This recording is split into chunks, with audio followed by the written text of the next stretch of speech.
In the highlands of Cambodia, where the cliffs rise like ancient sentinels above the jungle, stands Preah Vihear, a 1,000-year-old Khmer temple carved in stone, dedicated to the gods and the glory of an empire. But while the sacred stones of Preah Vihear remain unmoved, blood and politics have long soaked the earth around it. This temple, perched along a jagged border, became far more than a relic of the past. It became a flashpoint of nationalist ambitions and historical denial. During the Second World War, Siam, under Japanese protection, seized and occupied the temple and its surrounding region. The occupation was not just military, it was symbolic, a claim to Khmer history itself. Though Japanese defeat returned Preah Vihear to Cambodia, Thailand's refusal to accept colonial-era maps reignited a bitter legal and political battle that still lingers.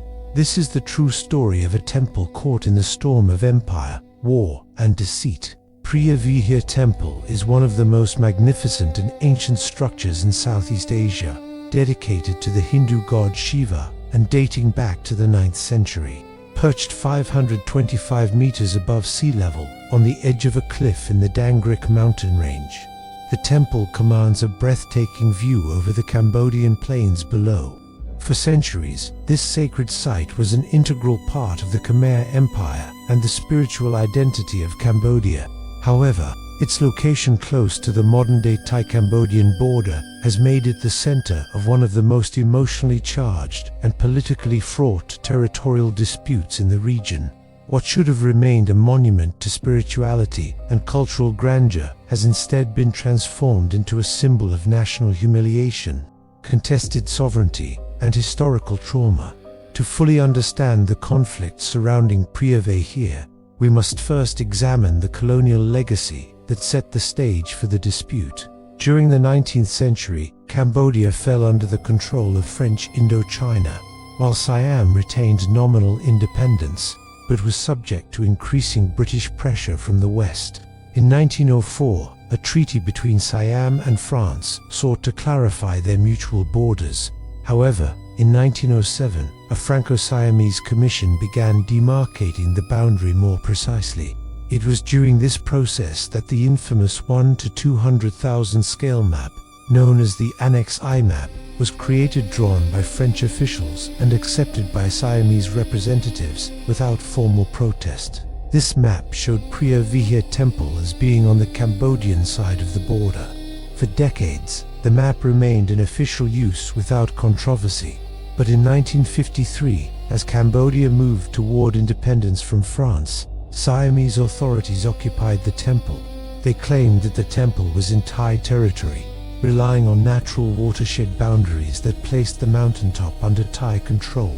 Cambodia objected strongly, and in 1954, the Royal Cambodian Army attempted to reclaim the site but was repelled. Rather than descend into war, Cambodia took the case to the International Court of Justice (ICJ) in The Hague.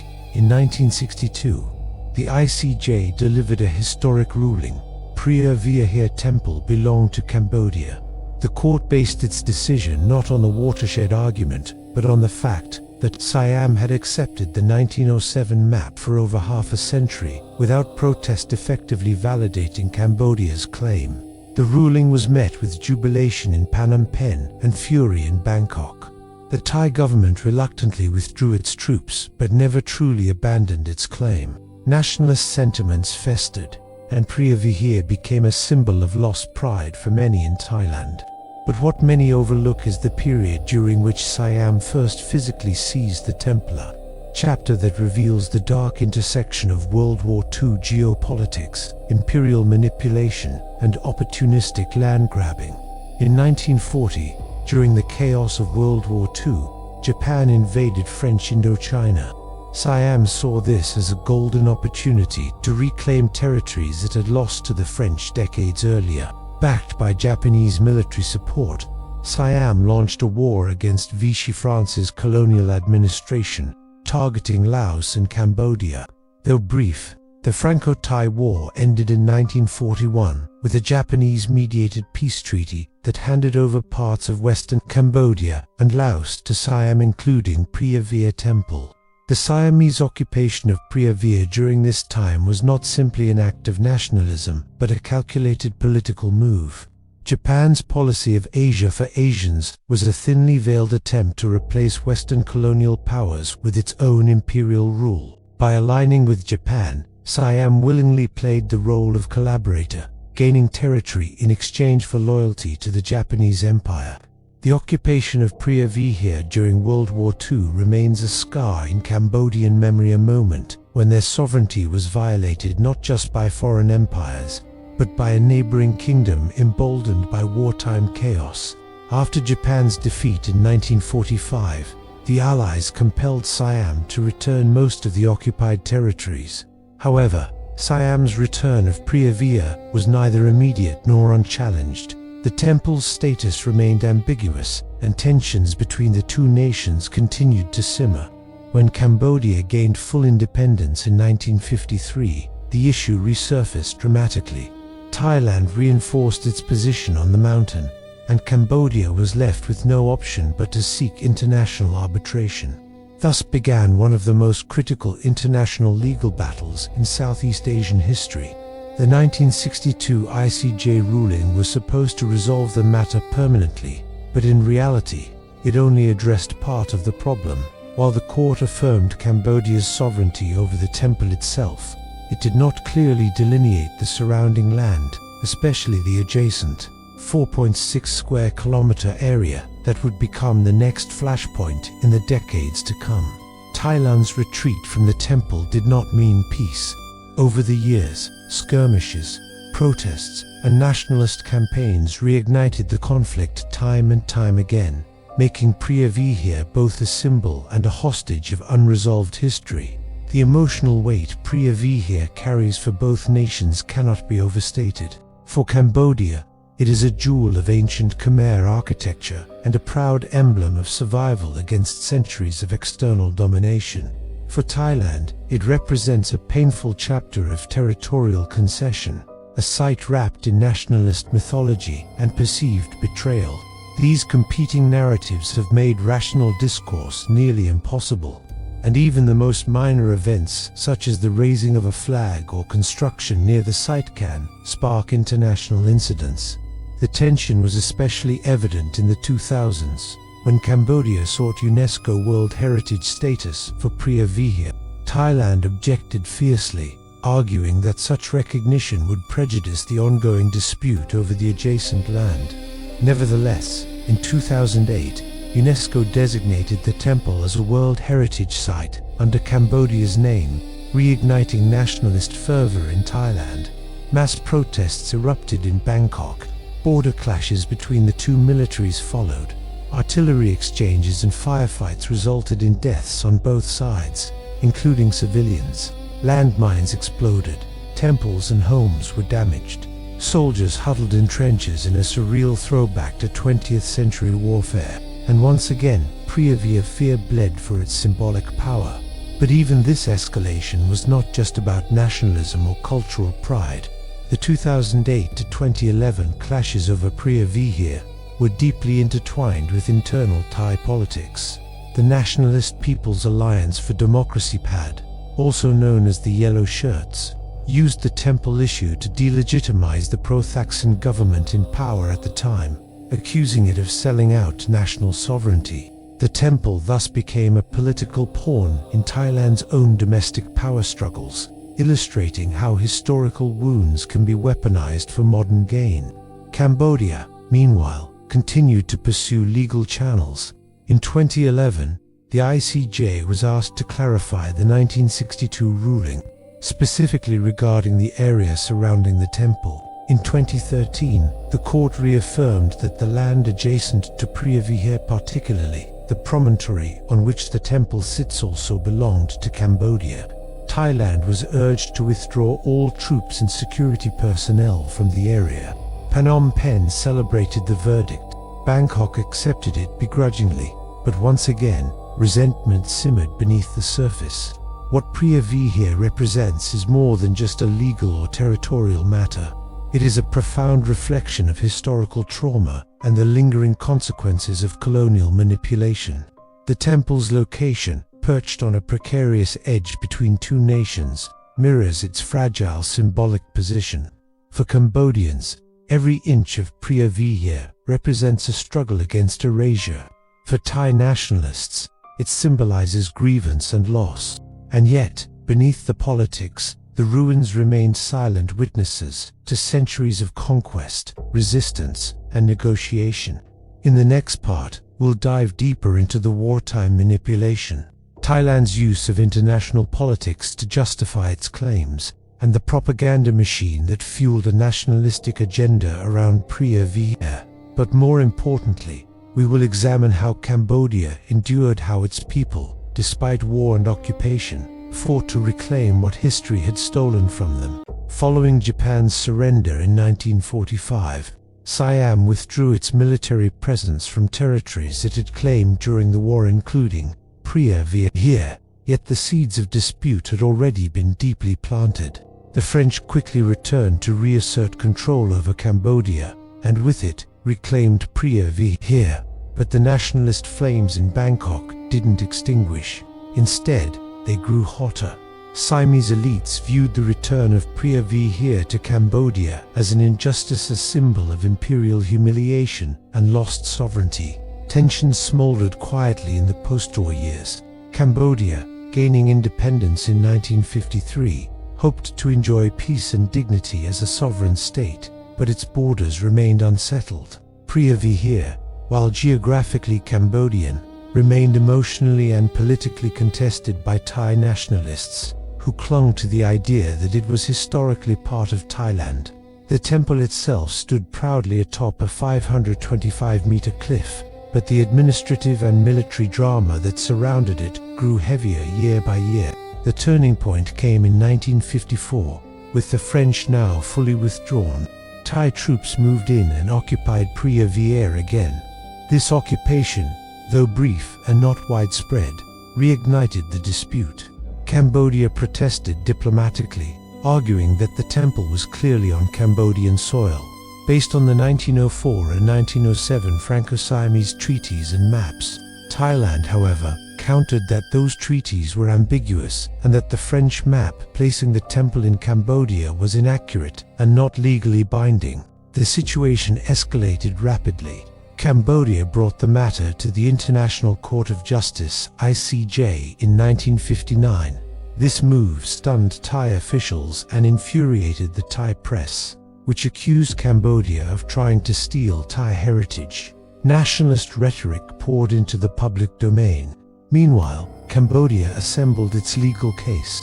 The central argument was simple. Although the 1904 treaty had set the border along the watershed line, the official 1907 map, drawn by the French and accepted without objection by Siamese authorities, clearly placed Preah Vihear within Cambodian territory. It was a risky gamble.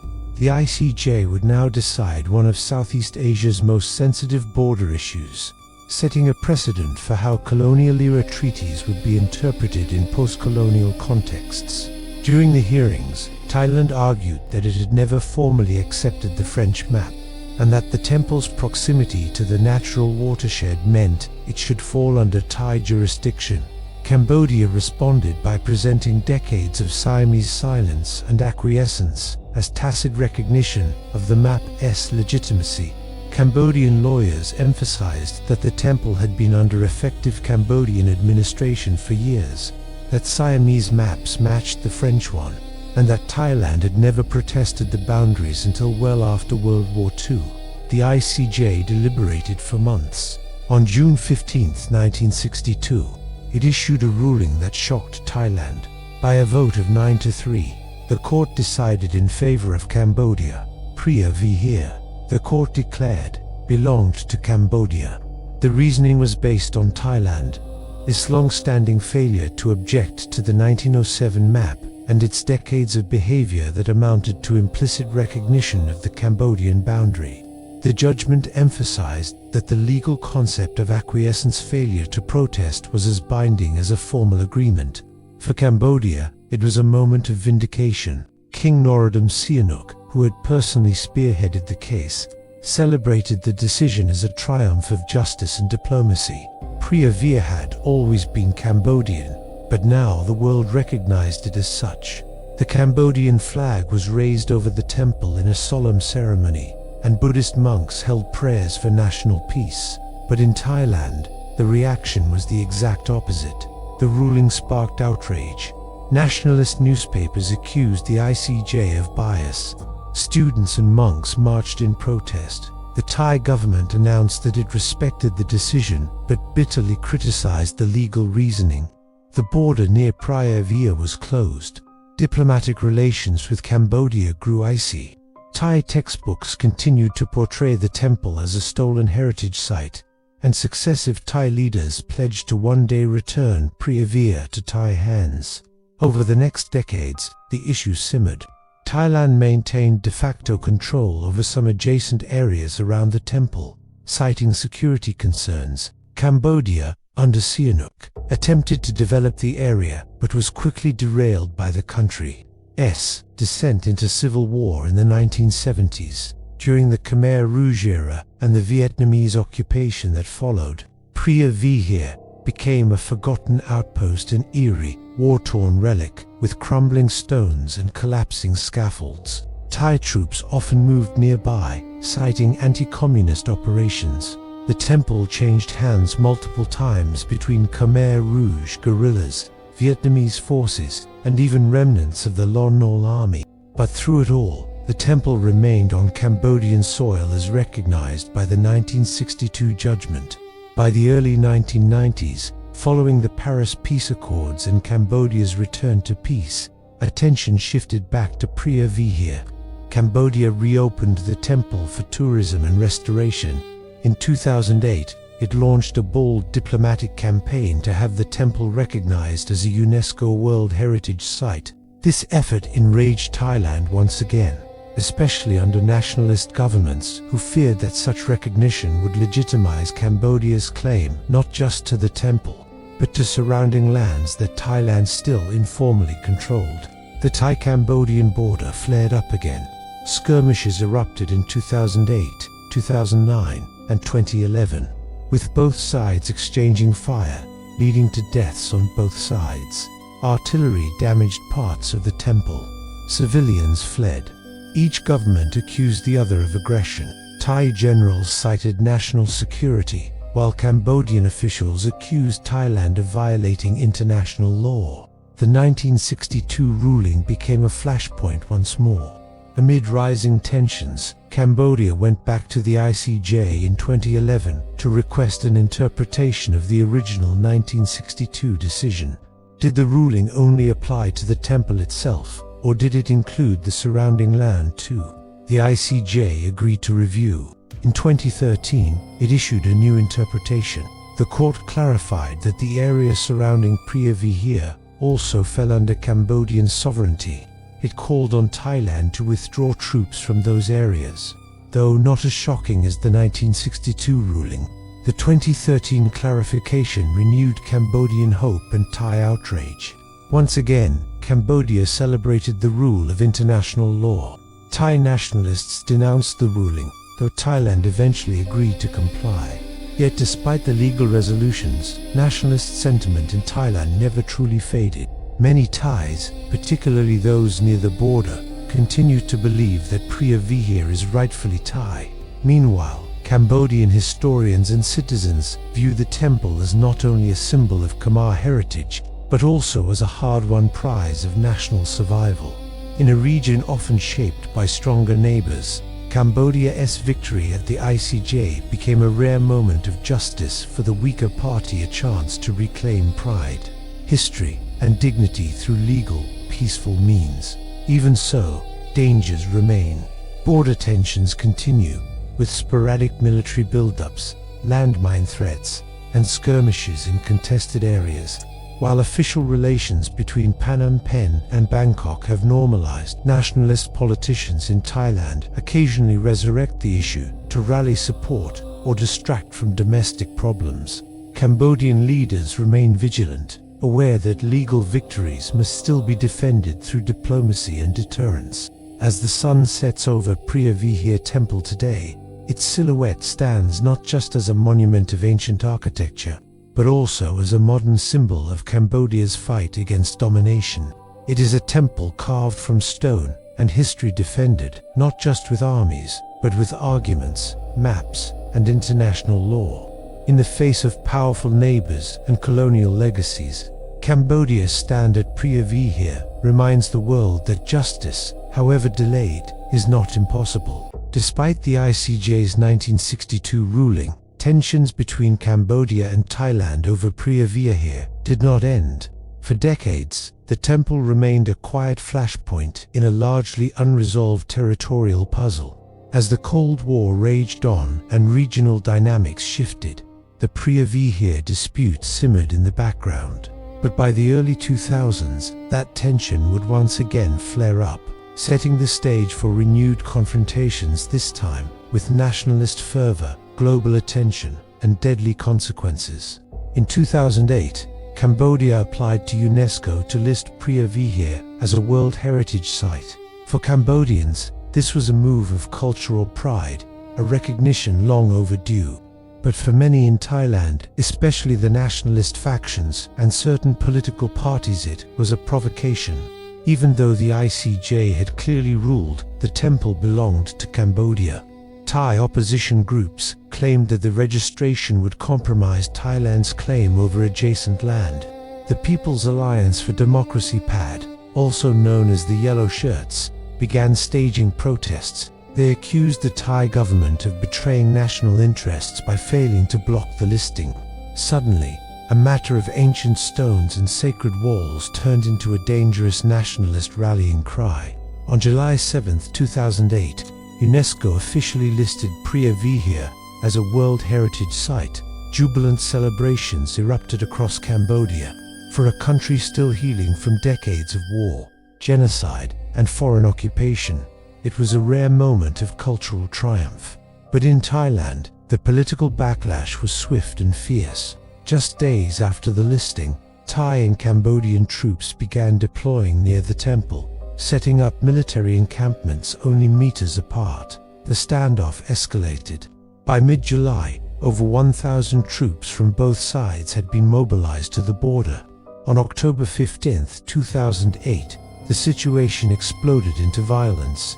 Cambodian and Thai troops exchanged fire for several hours, using rifles, mortars, and rockets. The fighting left soldiers dead on both sides. Cambodia accused Thai troops of crossing into its territory and starting the engagement. Thailand claimed it was merely defending its position. Civilians living near the temple fled, fearing a larger war. Though a ceasefire was declared, the fragile peace quickly unraveled. Over the next several years, sporadic clashes continued to erupt. In April 2009, new firefights broke out, killing more soldiers. Again in February 2011, the most intense battles occurred. Heavy artillery fire rained down near the temple, and reports emerged that parts of Preah Vihear had been damaged by shelling. Cambodia took the matter to the United Nations, calling for urgent intervention and international observers. The UN called for restraint and urged bilateral negotiations, but the underlying cause of the conflict remained unresolved. That same year, Cambodia returned to the International Court of Justice. The government requested an interpretation of the 1962 judgment, particularly regarding the area surrounding the temple. Cambodia's legal team argued that Thailand continued to occupy land that the ICJ had implicitly recognized as Cambodian. In response, Thailand insisted that the 1962 ruling applied only to the temple itself, not the adjoining 4.6 square kilometer zone. In November 2013, the ICJ issued a binding clarification. The court unanimously ruled that Cambodia had sovereignty not only over the temple, but also over the entire promontory on which it sat, including the disputed zone. The court ordered Thailand to withdraw all troops and police from the area immediately. Cambodia hailed the decision as a final, moral, and legal victory. Prime Minister Hun Sen announced that peace had won, and the nation rejoiced. Thailand, though disappointed, publicly agreed to comply with the verdict. Yet in the following months, withdrawal was slow, and distrust lingered. Despite this legal clarity, nationalist rhetoric in Thailand continued to inflame public sentiment.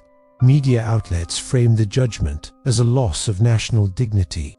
Politicians used the dispute to distract from domestic political scandals. In border provinces, hardliners staged protests, waving Thai flags near military checkpoints. In Cambodia, citizens expressed frustration at Thailand's slow compliance, citing decades of bullying and disrespect for sovereignty. Even with the court's ruling, Preah Vihear remained militarized and sensitive. What made this conflict particularly tragic was its absurdity. Two Buddhist-majority nations, both sharing cultural and religious heritage, fighting over a temple built to honor the very ideals of peace, wisdom, and transcendence. Preah Vihear was meant to be a spiritual beacon perched at the top of a cliff, closer to the heavens. Yet, instead of unity, it had become a symbol of colonial scars, historical amnesia, and modern-day nationalism. Cambodia, still recovering from past invasions, saw Thailand's actions as a continuation of territorial aggression. Thailand, trapped by its own nationalist politics, refused to fully acknowledge Cambodia's legitimate rights. Furthermore, the temple's use in political theater was undeniable. Thai politicians repeatedly exploited Preah Vihear to distract the public from domestic failures. When coups, corruption scandals, or mass protests erupted in Bangkok, some political factions would reignite nationalist outrage over the temple.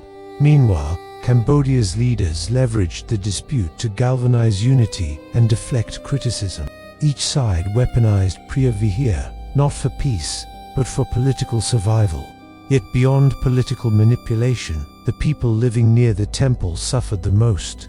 Families displaced by shelling, farmers afraid to tend their land, children growing up near minefields. These were the real casualties of a drawn-out conflict fueled by pride and power. Even after the ICJ ruling, the border remained heavily militarized. The area was dotted with landmines and trenches. Peace was not a parade, it was a tense stalemate, where a single gunshot could reignite old flames. In the broader historical context, the Preah Vihear dispute reflects how colonial-era boundaries drawn by imperial powers, with little regard for local realities, continue to haunt Southeast Asia. The French maps used in the 1962 judgment were themselves controversial, products of colonial arrogance and uneven diplomacy.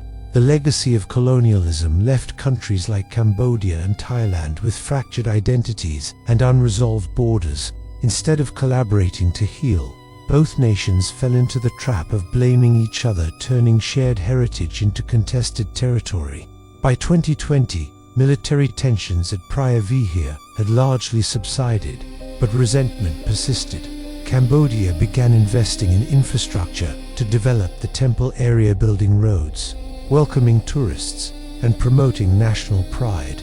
Thailand maintained its own nearby attractions, keeping a watchful eye on cross-border activity. Joint patrols were discussed, but never meaningfully implemented. The wound remained, barely covered, and while Preah Vihear may not dominate headlines today, the risk of conflict still looms. As long as nationalism and historical grievances are left unaddressed, any spark, be it political unrest or miscommunication, can reignite the embers. The temple, though carved from stone, remains fragile. Its walls have withstood centuries, but its future depends on human wisdom, not military might. To truly resolve the conflict, both Cambodia and Thailand must embrace historical truth, respect international rulings, and reject the poison of nationalist manipulation. They must recognize that culture is not a weapon to divide, but a bridge to unite. Preah Vihear should not be a battlefield, it should be a sanctuary, a place where history is remembered, not distorted, where pilgrims climb not to conquer, but to reflect.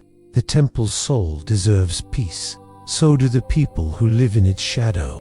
And finally, to the world beyond, the Preah Vihear saga stands as a stark reminder of how colonial wounds, if left unhealed, can turn cultural treasures into fault lines of war. Justice may come slowly, but it must come with clarity. In this case, Cambodia stood firm, turned to international law, and defended its heritage, not with guns, but with truth. And in the end, that truth prevailed, etched not just in stone, but in memory. Thank you for watching. Until next time, stay safe, and see you in the next history.